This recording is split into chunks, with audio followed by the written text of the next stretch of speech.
Hey, hey, thank you all so much for joining another episode of Celeste, the Therapist Podcast. My name is Celeste. I'm a therapist from Boston.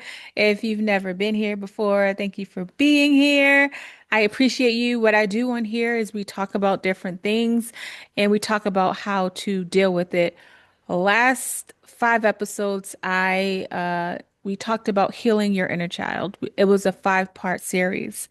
We're about to start a new series that I'm so excited about, and it's going to be all about love. So, if you are somebody that struggles with loving yourself, if you're struggling in relationships, if you feel that love is this feeling that kind of starts off a certain way and then it dips off, this series is going to be for you. We will have homework assignments, and it's going to be three episodes. So, every other week, there will be a topic about love. And I promise you, it's going to be very enlightening. I've been in the mental health field for 20 years. I've been in private practice for 10 years. So I get the pleasure of talking to people and I recognize how much we misconceive what love is. And I also am a person who struggled with what love was, didn't understand the origins, didn't understand how, like, the ways that I grew up and the experiences that I've had has shaped my mindset around love. So, we're going to get into the content. So, if you are listening to me on YouTube, I do also, sorry, not YouTube. If you're listening to me on the audio podcast, I'm on YouTube. Look for Celeste the Therapist. But I also thought about I can create this as a PDF as well. So if you are listening to this and if you wanted to kind of follow along with the PDF, I will have a link for that in the show notes so that you can download that link. So we are doing a three-part series on All About Love. Today's episode is the understanding love and its origins, right? We're going to be learning about what love is and the origins, like where does it come from? How does it start? And we are going to start with understanding who Bell Hooks is because this is where I got the topic from. She has an amazing book called All About Love. We're going to learn about the concept of love, and then we're going to learn about the exposure to love, your first exposure to love. How is that shaping your mindset around love? And then I'm going to give you a homework assignment. Um, so this is the beautiful, amazing Bell Hooks right here. So she was a feminist and a social activist, born in September 25th, 1952. She's recently passed away. Um, Her contributions to love and relationships, she pioneered discussions on love as transformative, right? A force in personal and social contexts, significance in social justice, right? So she explored intersections of race, gender, and class in her work, and she emphasized the importance of love in creating equitable and just societies. Um, this book right here that you can see, All About Love, was published in 2000. It challenges conventional definition of love, presenting it as a choice in action, right? And my framework around today's episode is around this book. And so this is kind of as a therapist and somebody that has experienced um, a lot of struggle individually. The framework that she's used through her research and conversations with people, et cetera, it makes so much sense, right? So just kind of keep an open mind. This is not an exact science, but I think based when you work with so many people, when you look at your story, you'll be able to kind of understand and see it, and it will start to make sense. So let me go ahead and share my screen so we can finish talking about Miss Hooks. And then impact on its readers. So she encourages self-reflection and personal growth through understanding love. And then she inspires us to cultivate love in our lives and relationships. So the concept of love, right? We're going to start here because how do we go into understanding um, love and how we are affected by things if we don't have a working definition? I always like to start with the working definition. So love as a choice in action, right? One, it's a conscious decision. So love is an act of will where an individual choice in a long-term commitment rather than a passive emotional response. I feel like a lot of times when we think about love, it feels like something that's happening to us, right? We look at it as a feeling or an experience. I don't think that people, before under reading this book and thinking about love that deeply, I never thought about it as a choice and an action, right? I looked at it as a feeling, these little butterflies that happen, right? This feeling that I have. And so think about that, like loving love as an action, as a choice. So love is as love does. So this means love is demonstrated through actions, not just expressed through words or feelings, right? And then it says action oriented practice. So it involves daily, deliberate actions like care, affection, recognition, respect, commitment, trust, and open communication. And then the last point is that it's accountability. So viewing love as an action inherently builds accountability and responsibility into the relationship as actions have consequences. Now, I put this all together, right? So Bell Hooks defines love as a verb, not a noun, and a conscious choice. I highlighted it. It's a conscious choice. It's something that we choose.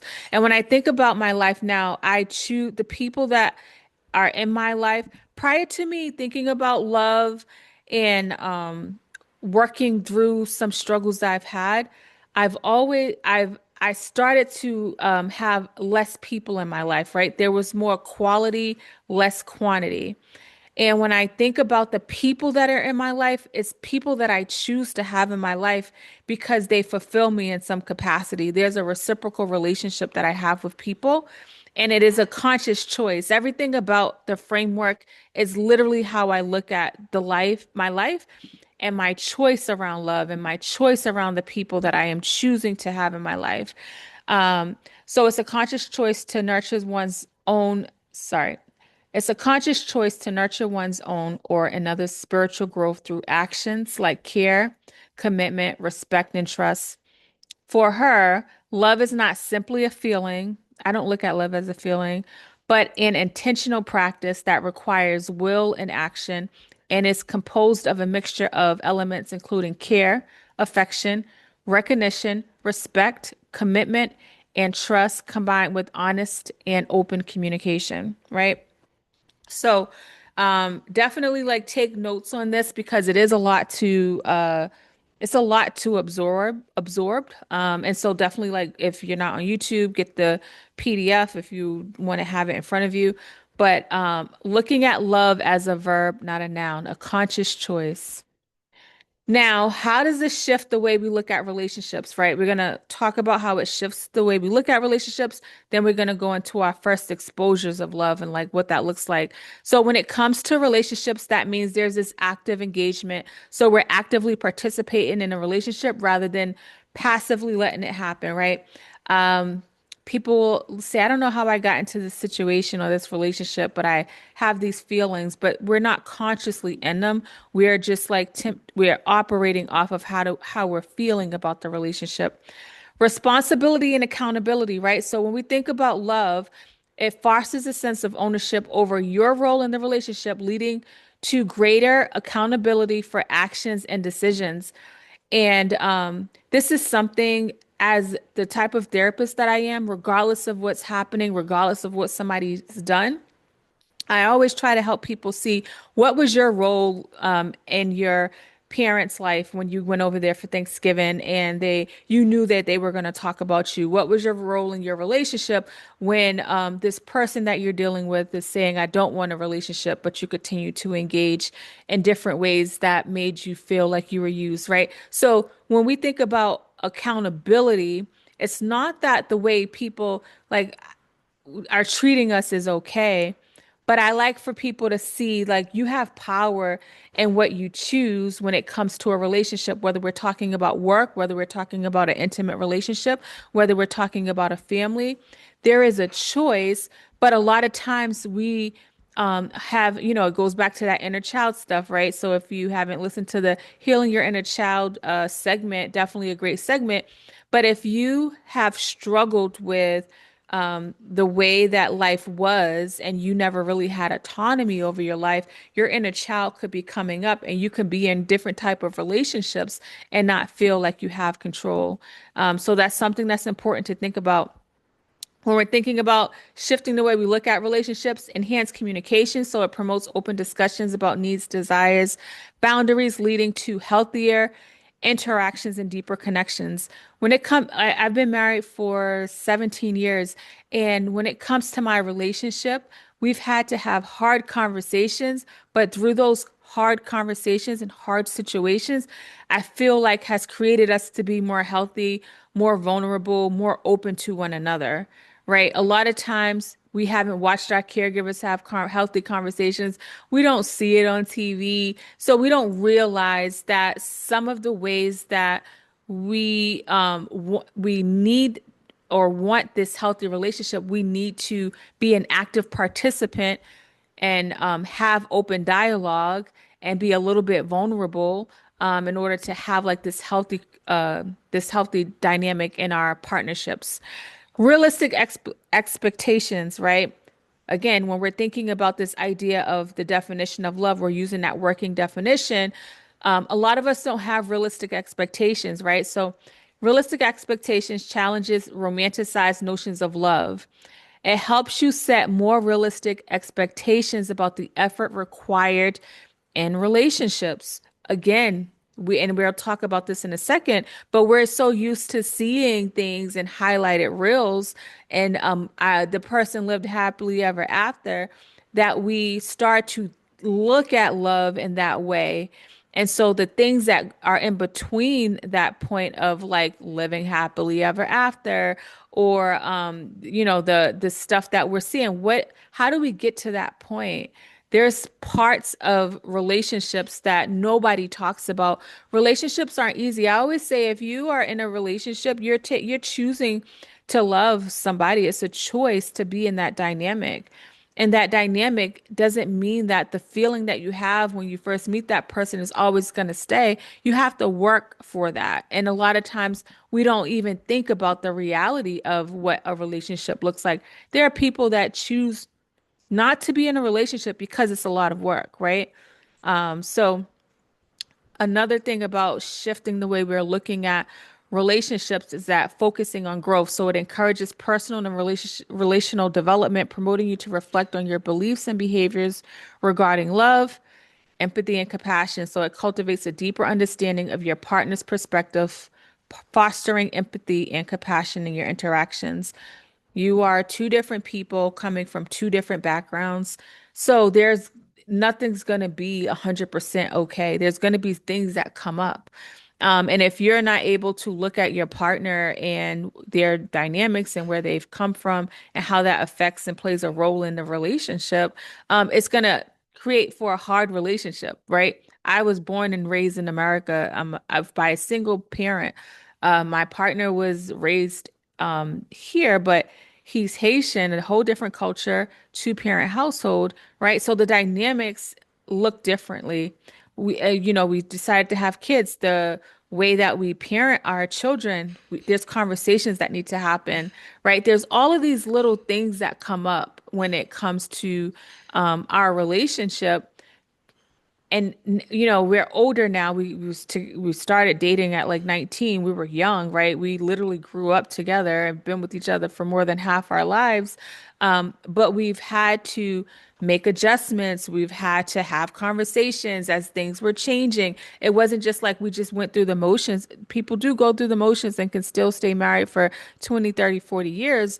Um, but feel miserable, right? A lot of people, sometimes when people say like, "Oh, I've been married for this long," um, people struggle with feeling happy or feeling good about the relationship. They're just in it because it's all they know, right? So imagine being able to have a dynamic and a partnership where like you're growing together and the growth that you're having together is in a healthy way is only happening because you're tending to your garden, right? You think about a garden, you think about plants. The only way for it to grow is to tend to it. You cannot just let it stay there and expect for it to look good and be healthy, right? If you just let it sit there, weeds are going to come in, right? Branches are going to fall off, right? If you don't give it sun, if you don't give it water.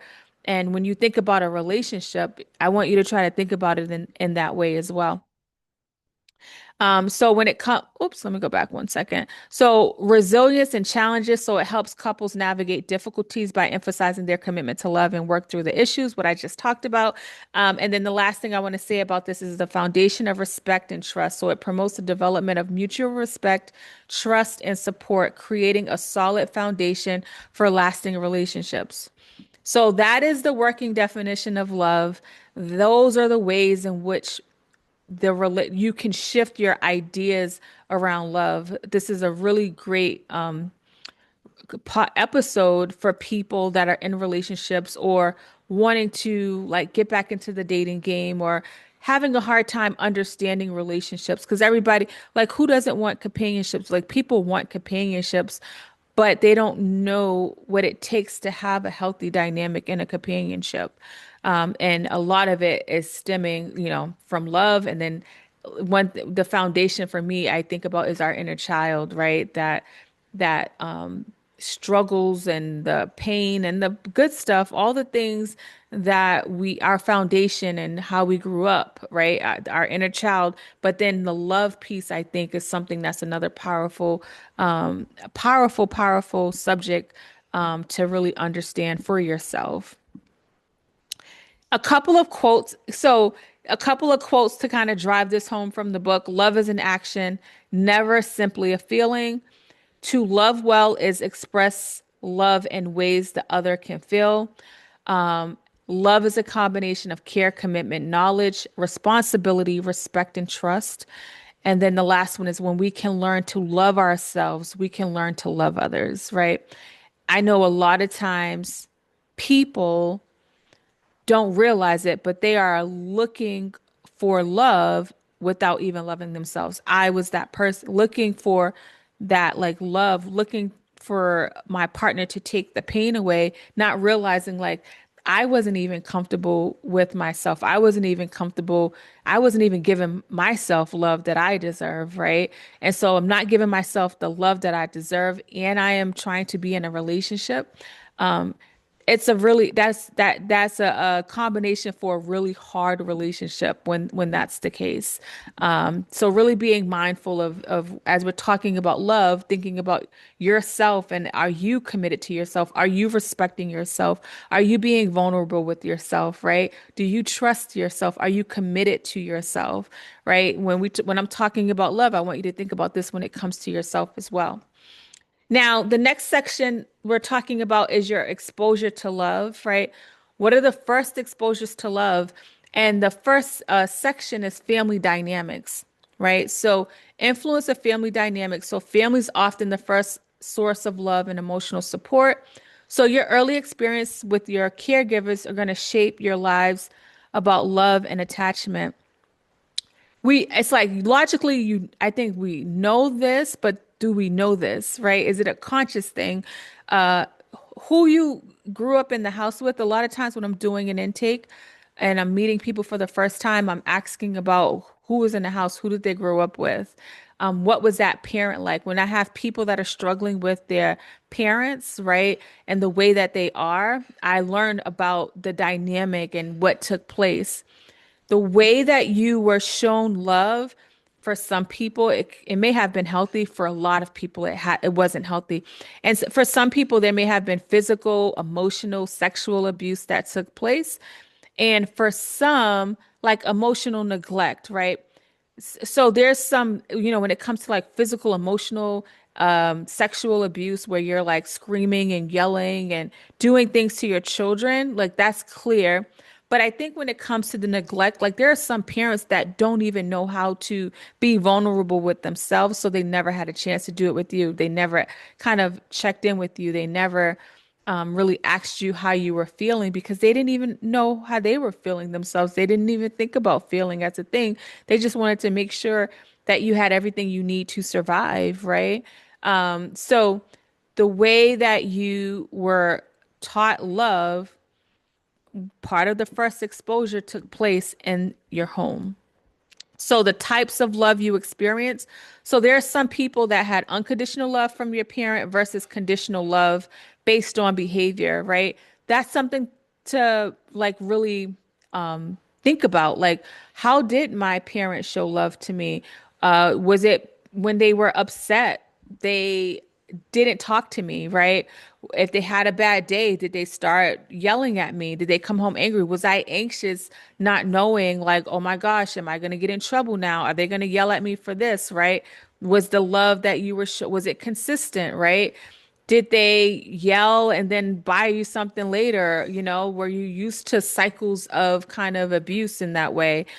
So thinking about the way that you may have been raised and how your parent or caregiver, the person that you was raised by, showed you love could be a good indication on how you are receiving love. And we'll talk about this later, but I just want to say a lot of times like when people are in kind of like toxic or abusive relationships, and this is not like it doesn't mean always it has something to do with your childhood. It could be through early experiences, which we'll touch on. But a lot of times it's not that you like to be treated unwell, right? It's not like you love it, but your system is used to it. You know, when I'm working with people and the relationships that they're in is very dysfunctional, I will say start loving yourself, right? They have a hard time breaking away from that dysfunctional relationship. Logically, they know that it's not the best relationship for them, but they can't find themselves like they feel like they struggle with letting go of it. Why is it that I logically know that this is not okay, but I am still in it?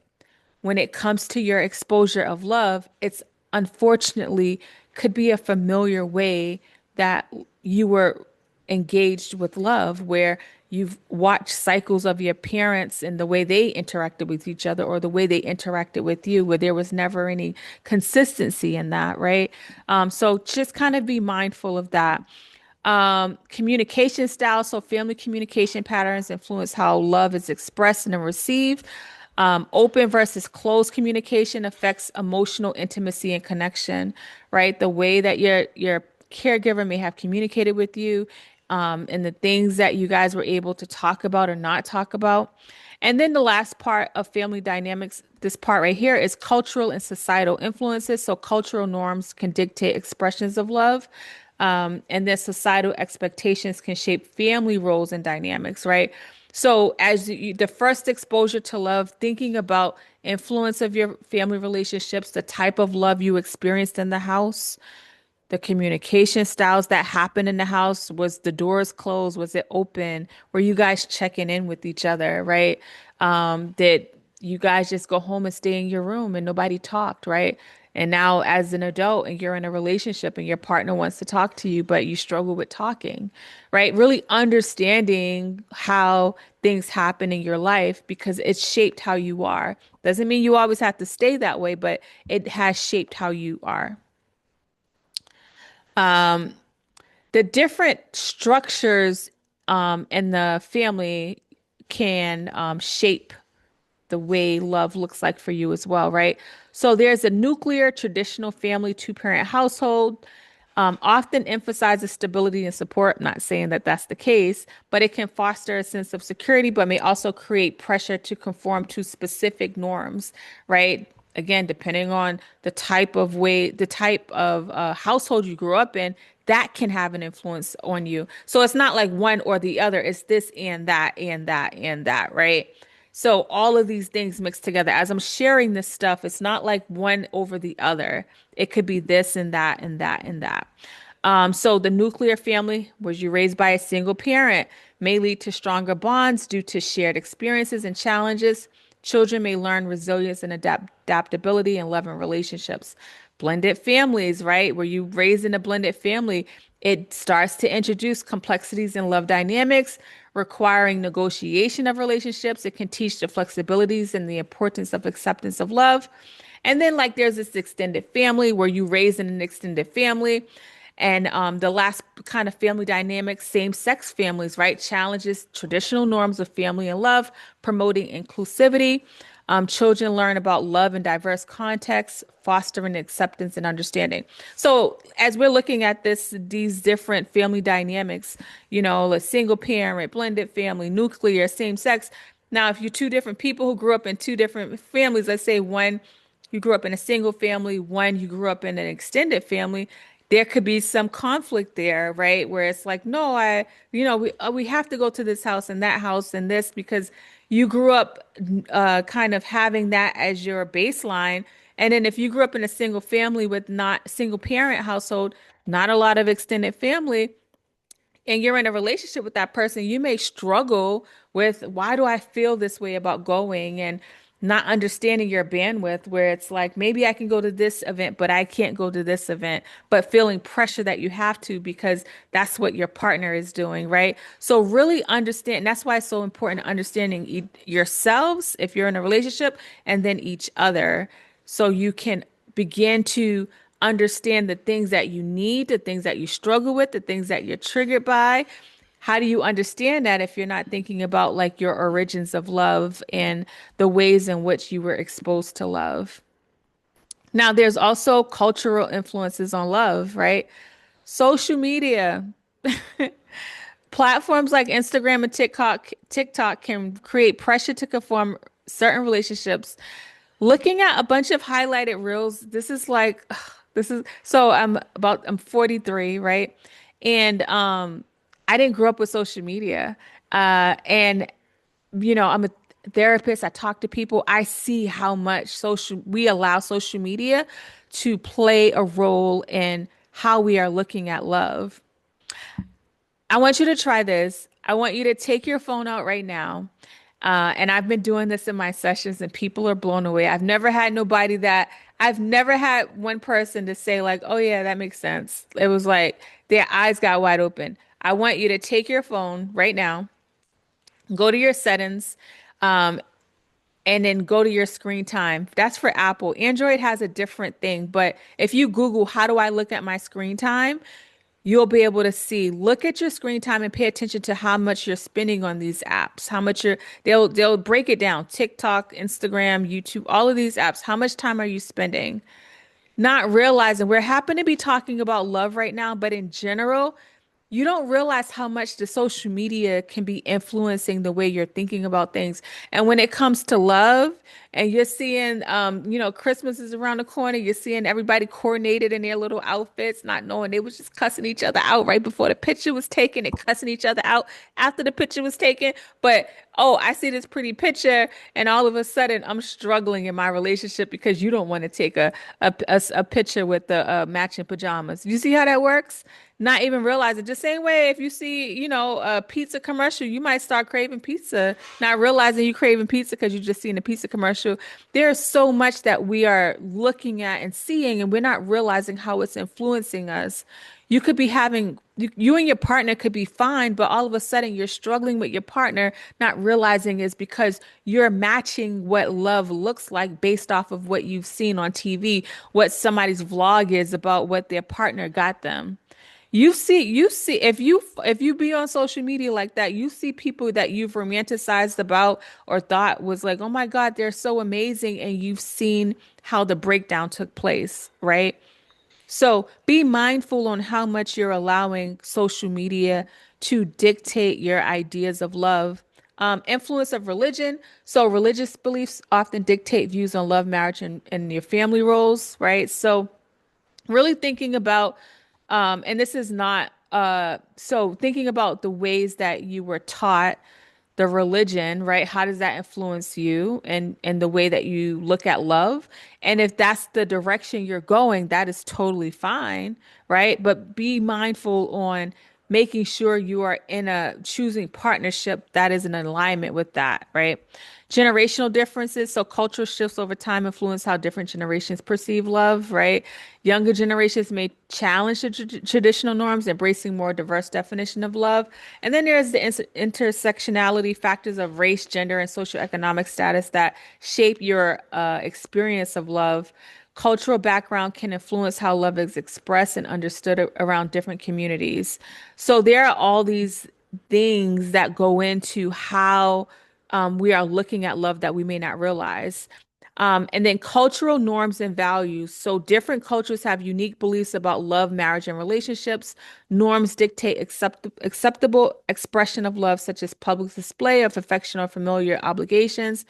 Media representation, we watch a lot. Well, I don't want to say we, I don't know if you watch movies, but I grew up watching a lot of movies and shows, and I thought you just get married and that's it. You live happily ever after, And it is not how it works. But we watch a 2 hour movie, we see them, they're running for the plane, they get on the plane and the music comes on and we be like, oh my God, that's so, and we want that feeling. But then it cuts off. We don't know what happens after they got on the plane.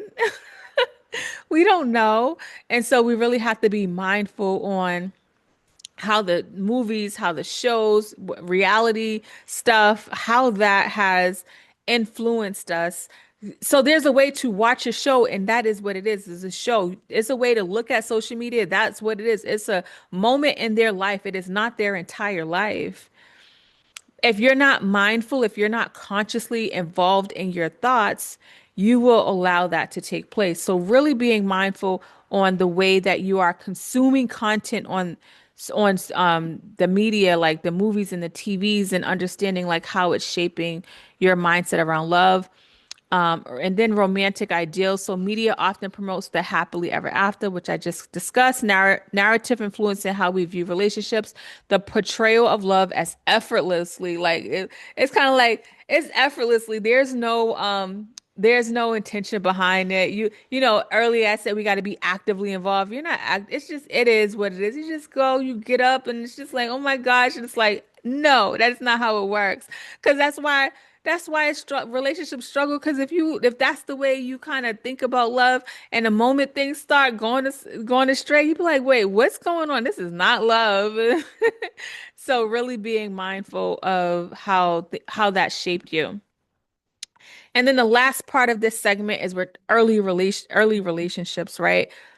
When it comes to your first exposure to love, early relationships plays a huge role in it. So friendships. So early friendships teach essential social skills such as trust, empathy, and communication. Experiences of support and conflict and friendship shape understanding of love and connection. So, we talked about cultural, societal, we talked about family dynamics, and when it comes to different type of relationships you've had, right? All because you could be like, well, I grew up in a loving household. My family was great. How is it that I'm struggling? It may have been some of your early dynamics with the friendships that you were exposed to. We're in our home, but then we go to school and we're in a different environment, right? And a lot of that is shaping how we're seeing things and how we're viewing things. So not only do early foundational friendships, but your first romantic experience, right? Initial romantic relationships can introduce concepts of attraction, intimacy, and vulnerability. These experiences often set the tone for future romantic interactions and expectations. So really being mindful of some of those elements that may have affected you, right? The type of relationship that you kind of started in, and what did that look like? A lot of times we are not taught how to process life. We're not taught how to process things, I'm 43 years old and I process everything. It's a way that I live. First thing in the morning, I just lay there and I just think and I pay attention to the feelings and the thoughts that are coming through my mind. Some of them, I feel a lot of anxiety about some things, and I just sit there and I'll take like my hand and put it over my chest and my stomach, and I'll take a deep breath and I'll speak life into my life. And I think about like if I didn't have that ability to do that, first thing in the morning as these thoughts are flowing through, like I'm allowing my thoughts to control my day and creating an anxious spirit in me, right? So when I think about these early friendships and relationships and the things that may have come up that we didn't process, our mind is taking inventory of what's happening. And when we have a familiar feeling, what's happening is our mind is attaching it. And that's where we begin to struggle in some of our relationships, not realizing it's not about what's in front of us, but because we have a similar feeling, it's feeling heavier than maybe it is the situation that might be happening, right? So let's just use an example. If your partner, let's say you guys were hanging out together all day and then they were like, yeah, like I'm gonna go hang out with my friends, and you struggle with them leaving, not realize, and you're like, oh, well, you don't love me, right? And it's like, wait, we were together all day. Like I'm an individual. I'm gonna hang out with my friends. That part about you don't love me, is it really about that person wanting to hang out with their friends, or because they are actively leaving, it feels like what happens when one of your parents left you, right? Like they're leaving, so your stomach turns because your system and your thoughts is like, oh my God, they're gonna leave. People leave you. Your last partner left you.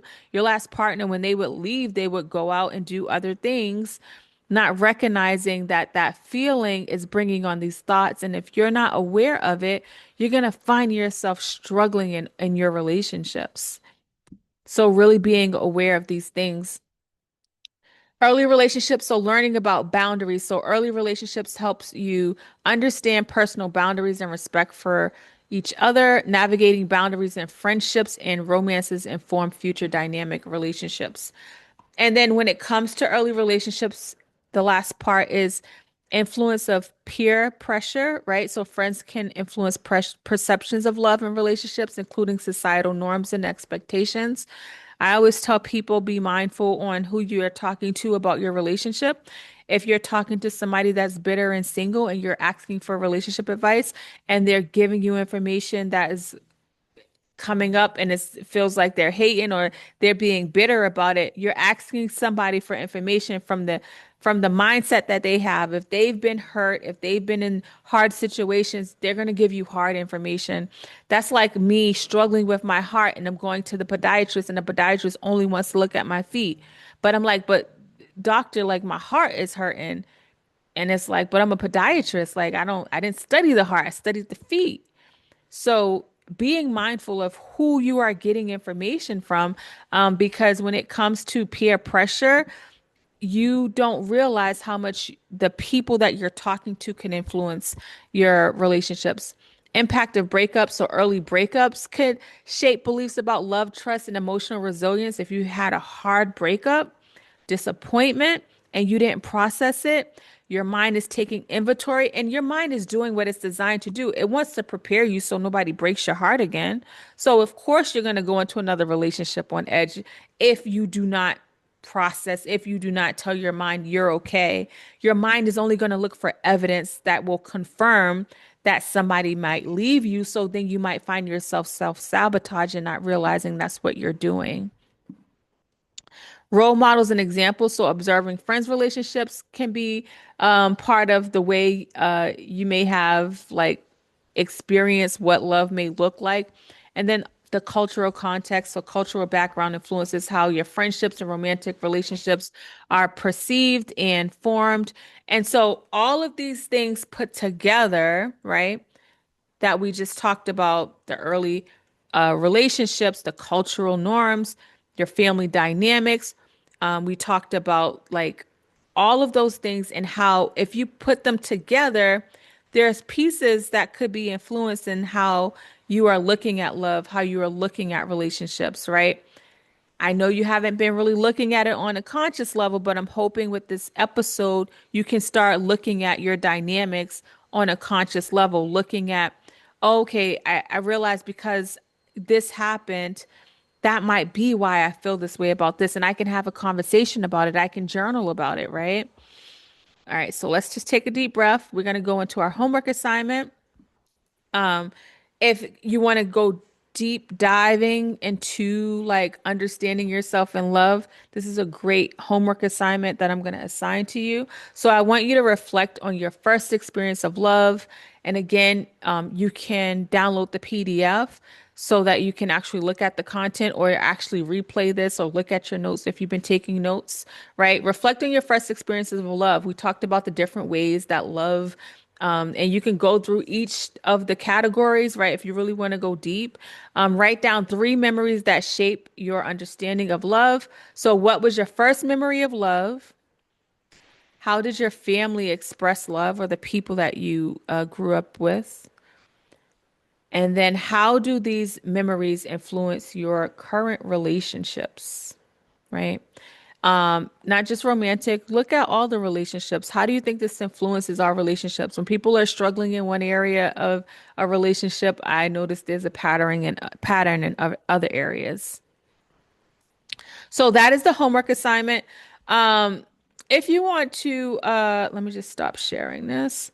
If you want to um, get the book too, this is a great book all about love.